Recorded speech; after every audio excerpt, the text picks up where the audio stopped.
Okay, so welcome back to the next section, which is going to be Scapes. We're going to hand over immediately to Anne and to John to set up the Scapes competition, and good luck to everybody. Thank you very much, Bob. Hello again. I hope you're enjoying what we're doing for you. Seems to be going reasonably well. And yet again, I have to apologise because when the clock hits the hour, if it does in this section, you will hear my computer laughing at you, but I have no idea how to switch it off, so I'm just having to live with it.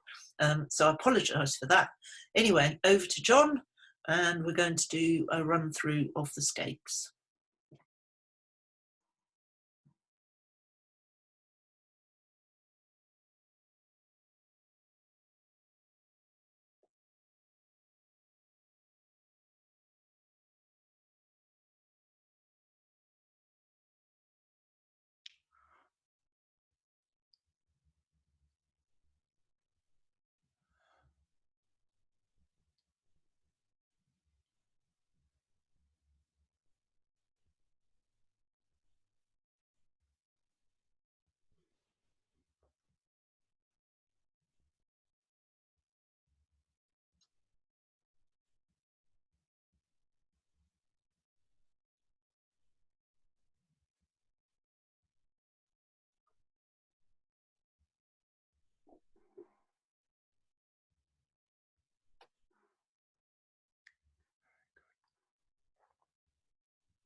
Right.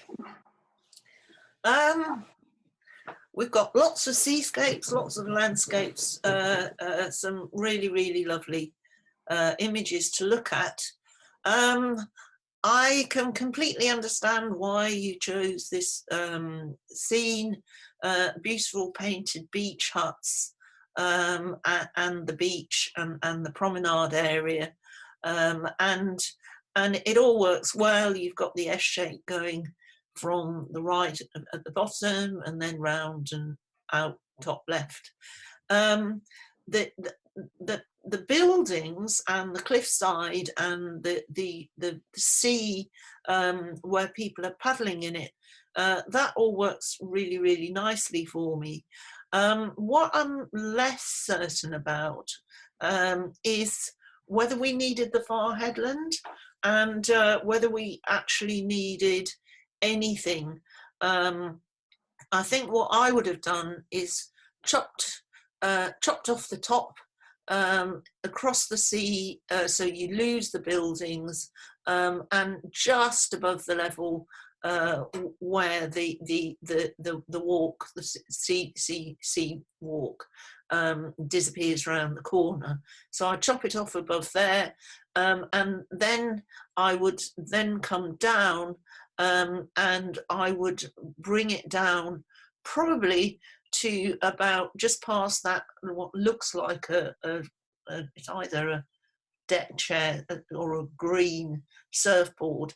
So what you've got then, to my mind, is interesting people, interesting buildings, You don't have the far headland, which, as far as I'm concerned, doesn't really add anything. I mean, okay, that's what it looks like, but you're trying to do something pictorial, not just do a record shot. And by cutting it off where I've suggested, and also cutting off the right-hand side, or part of the right-hand side of the image, then you lose most of that bare bit of sea towards the top right of the picture, because the sea is much more interesting where you've got the breaking waves, rather than further out where it's just, well, it's just sea, isn't it? No boats or anything. So I think that would improve this picture quite a lot. So I'm going to let this one go.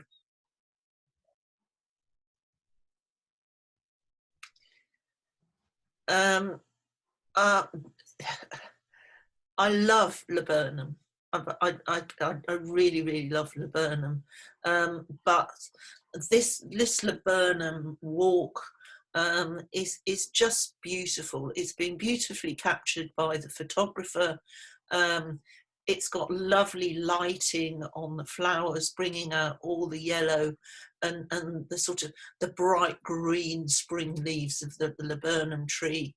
And then it goes through to the end of the archway, and there's just an urn, just to sort of give us something us to look down through the laburnum arches to something at the end.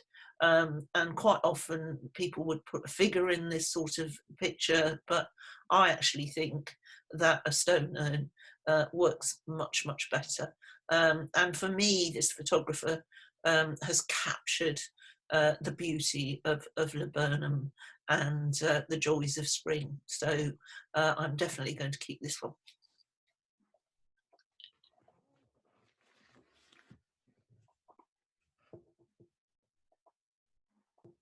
Yes, this is a most extraordinary structure. Scary stuff, I'd say. I don't think I'd want to go across that top bridge. But there you go. But it is really interesting, this picture. It's got nice, gentle colours in it. You know, no greens, but just very gentle greenery. Darker greens on the foreground rocks. Even the sea's got a sort of green colour going on. And then when you get to the top of the image with the bridge of the title, you're looking through the gap and you see these absolutely amazing seas, and you see the spray rising up above the cliff top, or at least I think you do, but that's the impression that's created. And for me, this image works really, really nicely, so I'm going to keep this one, please.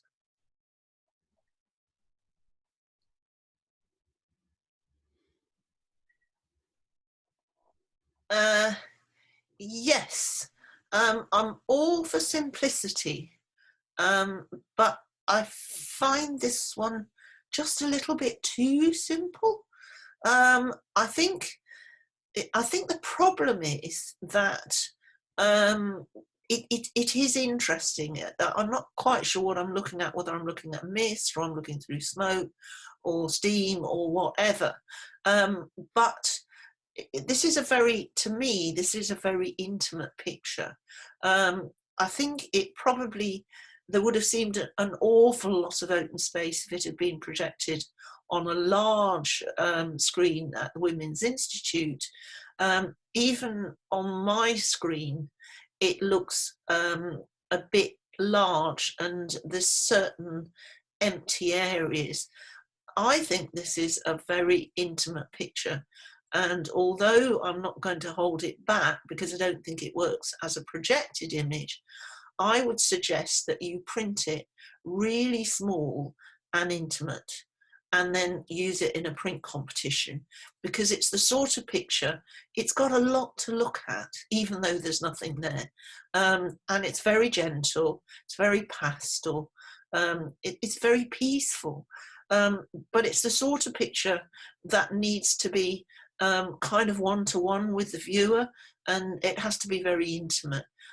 So I just think, as I say, if you made it into a smallish print, say 10 by 8 or something, or maybe 12 by something, I think that would be where it will find its rightful position. But for this competition, I'm going to let it go.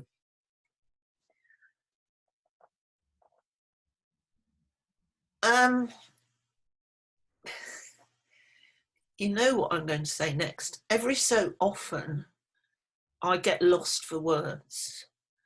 This picture, to me, is absolutely stunning.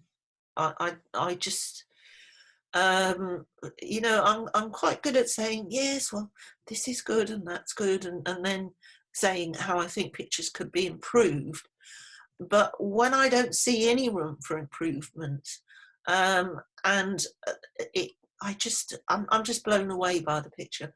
I think what it is the fact that we're looking down on some amazingly coloured rock, and the rock is sort of poking out of the cloud, but you do get this sense of a strong diagonal going through the picture.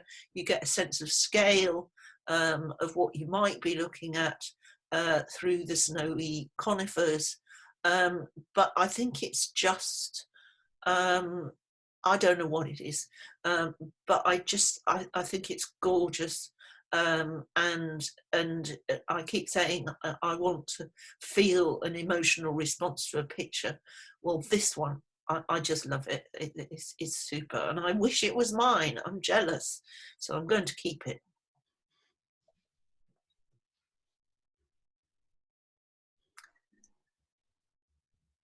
Yes, I can see why you thought this was appealing. You've got some quite gorgeous lighting on the water. You've got the boats, and you've got the, whatever it is, a spire or a monument.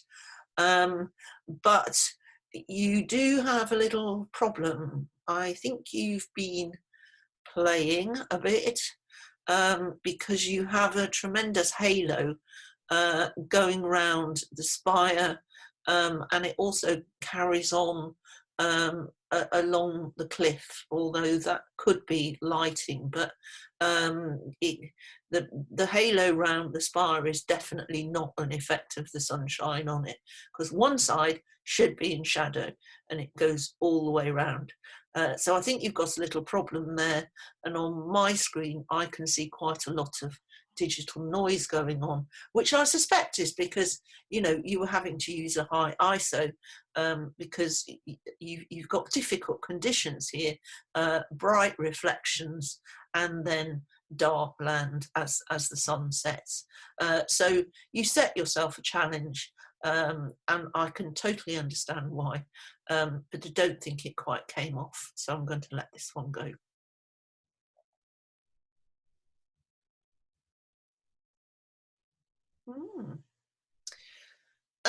This is another very sort of gentle, peaceful shot.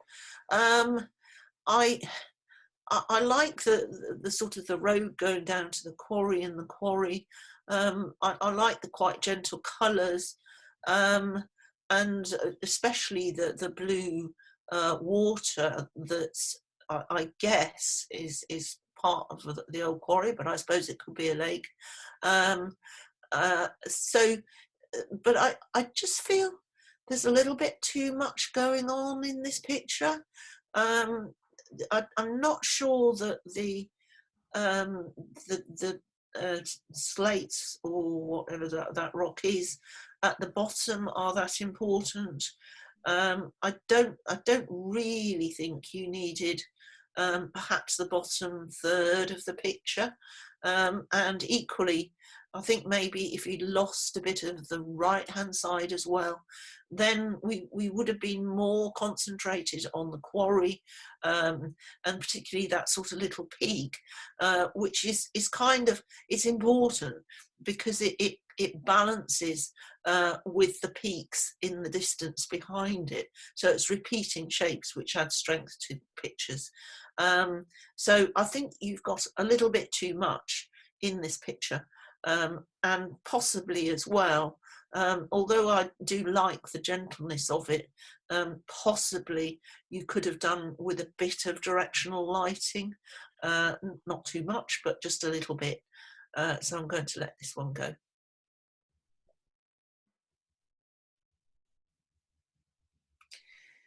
Yes, this picture reminds me of one we saw, well, I don't know whether it was 2 years ago in the annual print competition or a year ago, but there were clouds coming down off a mountain, and it was an absolutely super picture. And this one appeals to me in a similar sort of way, because there's very little colour in it, but we just get the clouds sort of, lining's not the right word, is it? But outlining, that's a better word. The cloud is outlining the ridges, which gives us a sense of distance and shape, and it's just beautiful. And you've done brilliantly well, because you've actually managed to get your chairlift chairs in exactly the best positions. So, you know, you had a bit of empty sky top right, she said, about to point it out, remembering she can't. And then you've got one larger one lower down. And then we've got a suggestion. I don't know whether those are avalanche fences or whatever they are, but it's a beautiful landscape. But I think it's just helped by the fact that you've got something else as well, which is the chairlift. And then I've just spotted, you see either another chairlift or perhaps it goes round a corner in the distance as well. So kind of links to the foreground part of the picture. So very well seen and very well captured. So we'll keep this one.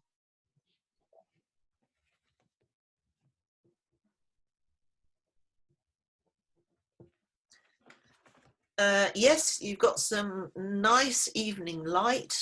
I find this picture quite incongruous, really, because you've got that beautiful, beautiful church, and some really quite attractive street lighting going on here. And then right beside it, it looks as if you've got a power station. And it just doesn't feel right, you know, the beauty of the church in contrast to the horrible sort of starkness of modern industry. I think, again, you struggle a bit with your lighting, in as much as you've got some very dark black areas in the foreground, and it's really quite hard to tell what's going on. There's some figures bottom left which don't really need to be there. So I'm kind of suggesting to you, and then there's all the cars as well, that maybe, I don't know the size of your file, but maybe if you could just have the mosque and all the domes, church, isn't it? Sorry, church, domes of the church, and part of the lighting, and just make a picture of that little section, just cutting out just above where the traffic lights are, and getting rid of all the other nastiness. Then I think you might stand a chance with quite an interesting pattern picture going on there. But I think in general you've got too much in the picture to make it work successfully. So I'm going to let that one go.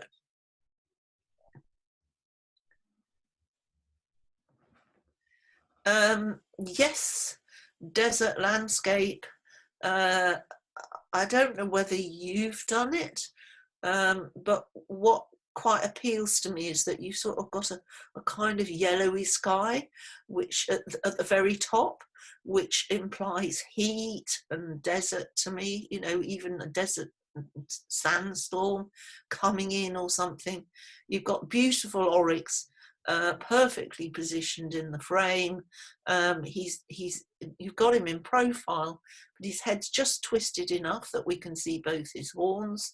And you've got some lovely textures and lighting on the desert dunes. And again, it's a bit like in the portrait section, the oryx is coming in from the right, and you've given him plenty of space to move into the left. And it's like, can't remember which picture I said it for, but the fact of the matter is, some people would say, oh, well, why didn't you go in closer? Why don't you crop out some of the sky? But I think, you know, the desert is a very empty, lonely place, and having that big sky over it adds to the sense of isolation for me. So I'll keep this one.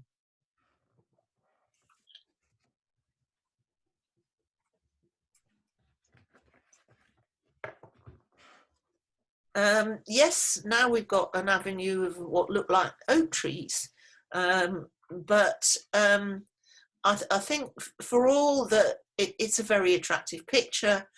You've got some quite nice lighting on the trunks of the trees. I'm even prepared to forgive you for the green, because it's not quite Fuji green. It's more like spring green, which is much more appealing. You've got a figure, something for us to look down the avenue at. It looks as if you've even got a crow in it as well. But it's very similar in structure to the laburnums. And the laburnums, just, I thought they were so gorgeous, that I think you're unfortunate being in the same competition. If you were in a different competition, I might have kept this picture back. But as it is, the laburnums are so much more appealing, really, in their colour and content. So with regret, I'm going to let this one go.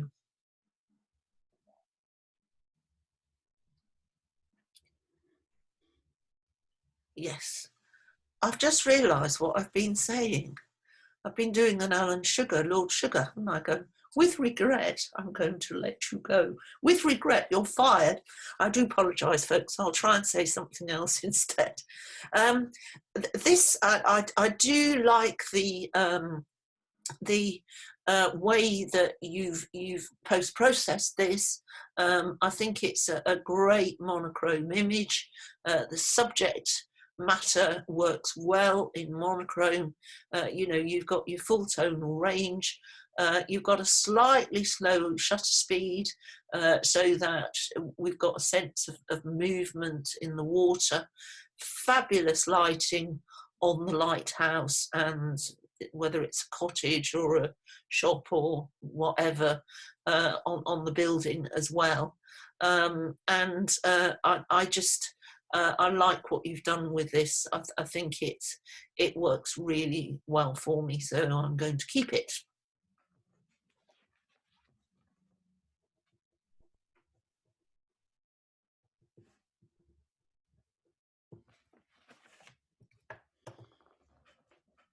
Yeah. This one appeals to me. I do love the mist, and I'm wondering if it's artificially created. I just get the gut feeling there's been a little bit of playing going on here. But the pastel colours of the buildings really appeal to me, and the boats in the harbour also appeal. But I'm just feeling there's something making me feel a little bit uncomfortable. And I think it's because the foreground boat is actually dead central. And it's not so much that the boat itself, the body of the boat, it's the fact that the mast goes straight up the middle of the picture.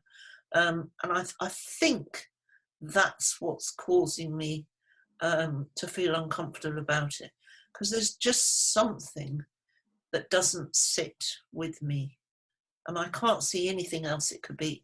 So if it was offset a bit, I would feel a lot better about it.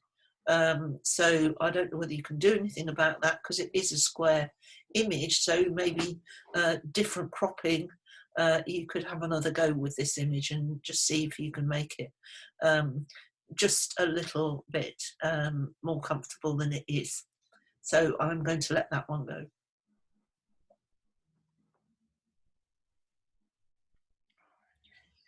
Yes, an interesting picture, because you've got some lovely light on the salty water that's left, but it's very different from, say, a beach picture, because we can see the salt that's dried out.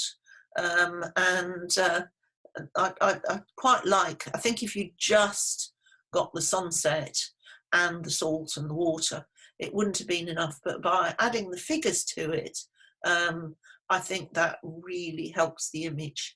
I kind of like the little bit, I do wish I could point, because there's a little bit across the middle, the water, is it? Yeah, probably from the middle right downwards, but I just get the feeling there's some lovely pastel reflections in that water. It's just beautiful. So there's a lot to like about this picture, so I'm going to keep it back.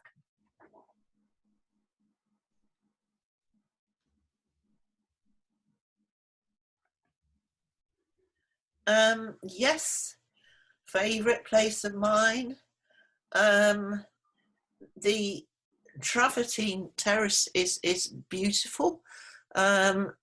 It's quite isolated from its background, and I shouldn't be doing this, but I'm wondering where it is exactly, because these terraces all come and go, but when they're alive and active, and you can see the water coming off the top there, they get the most beautiful colours and the most beautiful textures as they lay down the rock, which is called travertine. But as I understand it, is actually the same chemical composition as chalk. That's not what you wanted to know. But what I do like about this picture is that we've got the terrace, we've got the steam around, which is sort of simplifying what's going on in the background. But on the other hand, the key parts of the terrace, and particularly seeing the water coming over the top, they're all preserved very nicely, and the background is sufficiently not diffuse but soft, that the terrace is standing out very nicely. So we'll keep this one.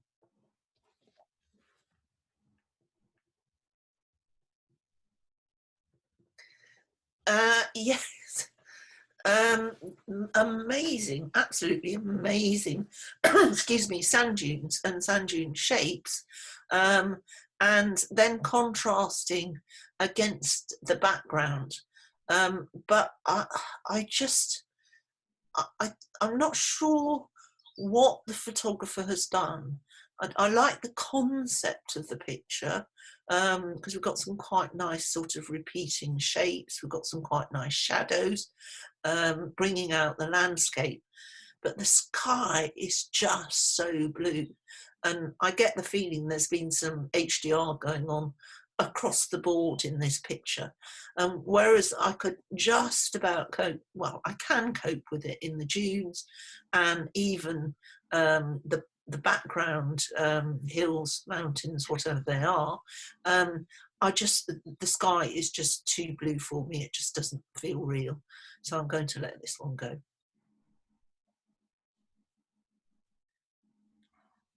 Now, I am very interested in this picture.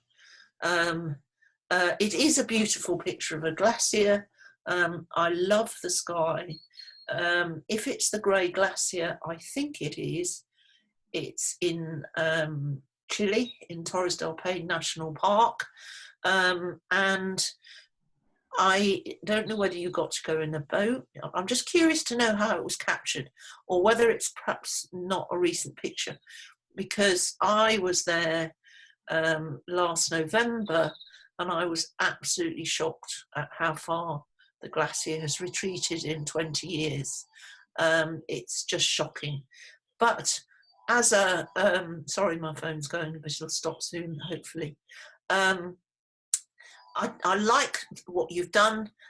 You haven't got a central horizon, which is great. As I've said, the reflections are great, the glacier is great, you've got detail in the snow. So a very nice picture of a retreating glacier. So I'm going to keep this one.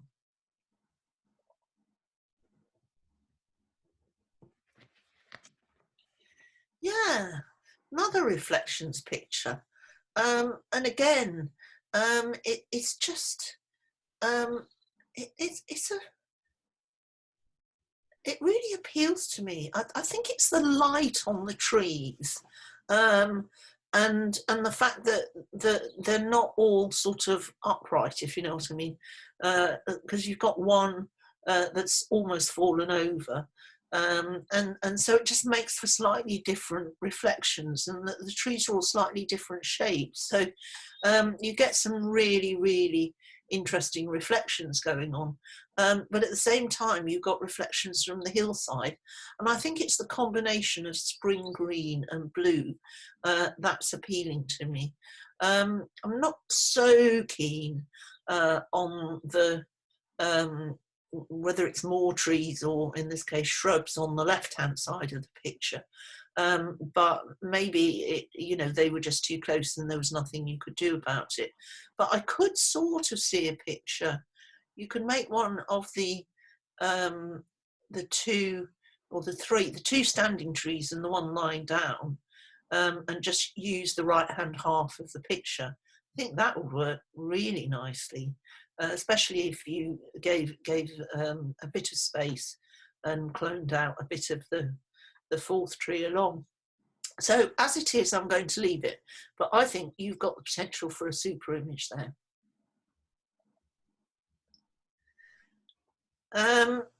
Yes, I was struggling a bit with this when I first saw it, because I thought, is it really a scape?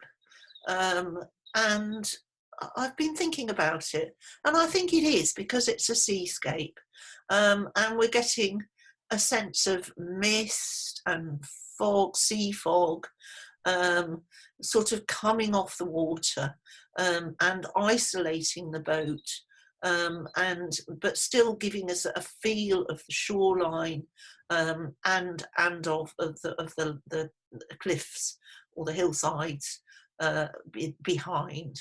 I just like the simplicity of it. It works really well for me. I do like this one, so I'm going to keep it.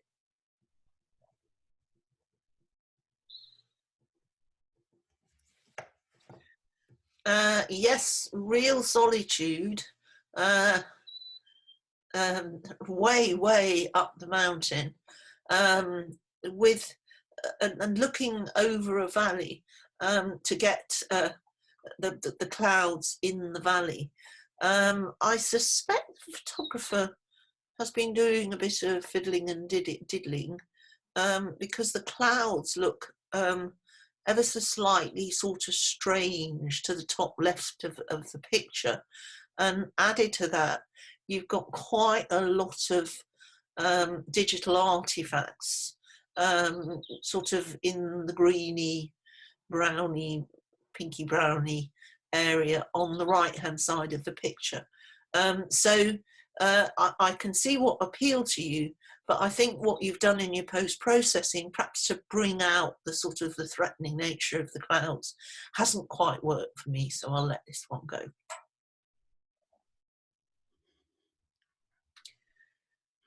Yes, Iguazu Falls. Really quite a sunny, peaceful day. These falls can be absolutely ferocious on occasion, but you've got enough of the streaming water coming over to get your rainbow, which you've got really strongly. I don't know whether you've been playing with that or whether that's what happened. I think you're showing the majesty of these falls quite well, but I'm not 100% sure again that you really need as much as you've got in the picture. Possibly I would have taken off the sky because I don't think that's adding anything. And I can understand why you wanted to keep the three falls on the right hand side of the picture, but I think in order to balance it, I'd probably, having chopped off the sky, would chop off at least the right hand one. So we're concentrated and we kind of get a feeling of the falls enclosing the swirling pools below, and all the spray rising and catching the light and causing the rainbow. So I'll let this one go.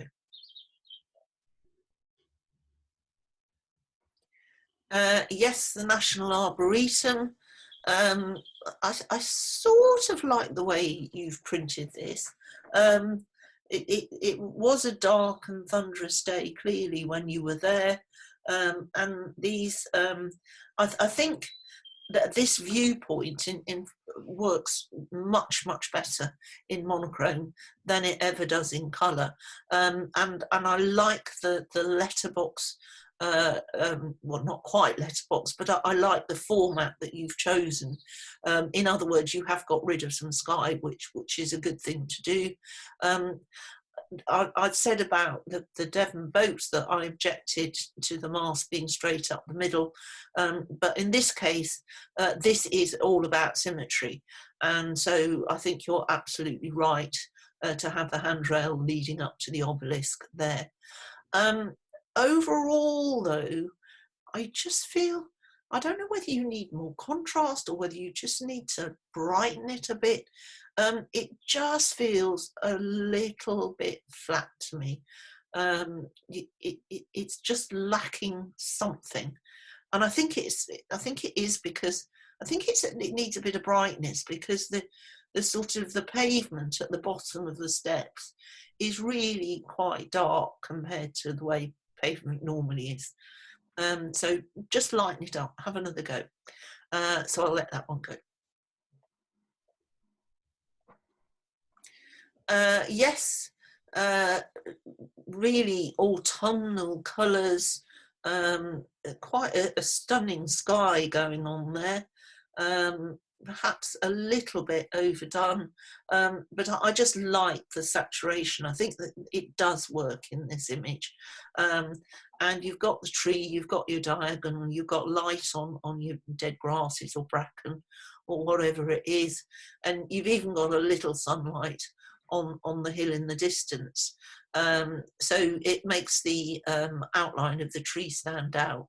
But again, I think I feel that you've been a bit heavy-handed with the sky, and so I'm going to let this one go.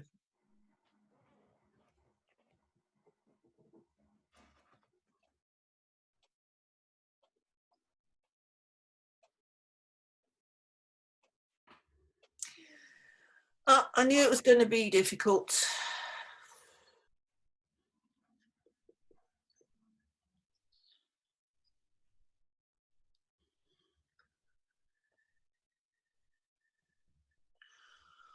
Okay, we are going to, hang on, let's get this right.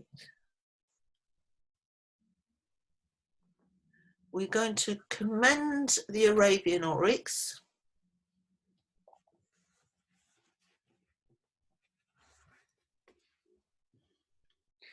We're going to commend shipwrecked.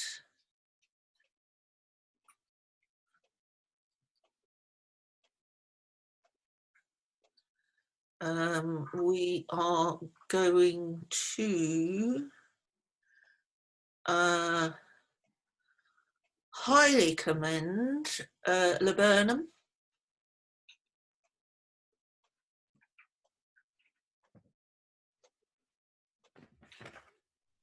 and the bridge.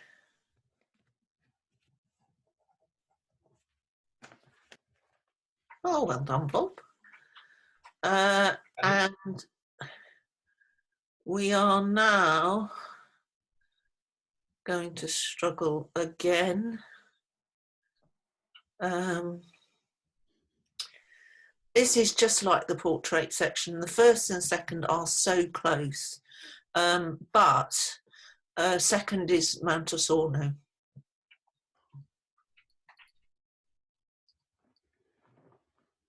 Well done, Tony. And first is Misty Mountain. Thanks, Annie. Right, that's wow. Amazing. Thanks, Annie. This is you're doing a brilliant job so far. I hope you're not worn out and parched at the moment, but you're doing amazing commentary. And well done. Lots of wine. Almost, yes. Yes. I think I might treat myself to one after this. I think you deserve a very large one. Thanks everybody for some pretty amazing pictures again. We're struggling for Annie to choose them, but she's done a great job. So look, I think at the moment we're going to finish the Scapes competition, and if everybody's happy with that, we're going to move on to the next section, which will be the mono. That's the last one.